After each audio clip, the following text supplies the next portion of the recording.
Okay, so I want to talk about coping mechanisms. So let's say now you've made choices that have given the spirit of darkness opportunities to plant dirty seeds on your heart.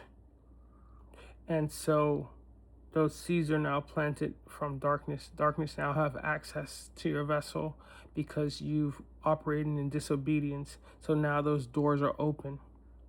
And what it does, because it wants to be worshiped, just like God requires worship. But the things that you do to provide worship to darkness is essentially feeding it. You feed the darkness. You feed it, so it will torment you. It will torment you, and it'll torment you, and you don't know how to stop it because you don't have an understanding about spiritual warfare. So you'll be tormented, tormented, tormented, and after being tormented so much, you find, just because you want to find that relief, you're going to either submit to whatever it is that's tormenting you, or you're going to resort to some sort of coping mechanism that's usually sinful to deal with a high stress situation.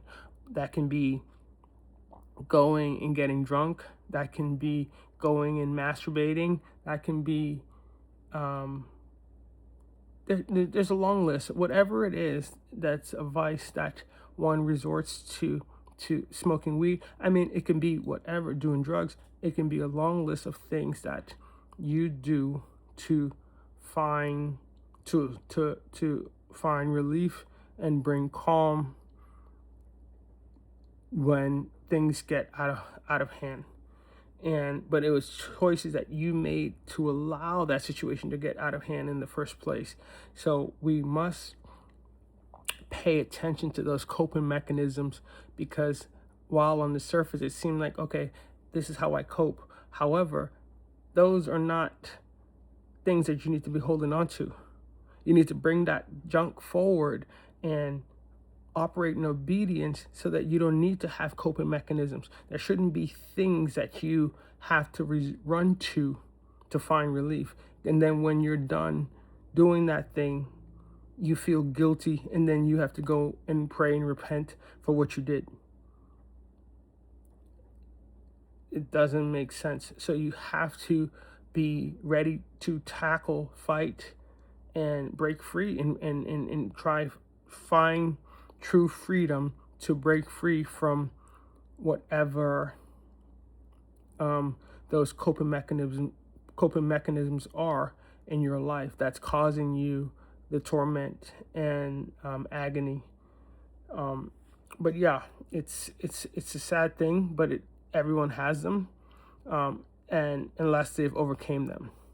We all have things that we run to, and vices, and if you don't deal with it, and you deal with it head on, acknowledging it, repenting of it, and fighting that battle so that God can get to the root of the problem to see exactly why you are even falling into this trap, and usually stems from disobedience. Until you get to that point where you understand and learn about all those things, you're going to keep falling right back into the same trap. That's why it's so important to go on this walk. Hopefully this makes sense. God bless. Take care.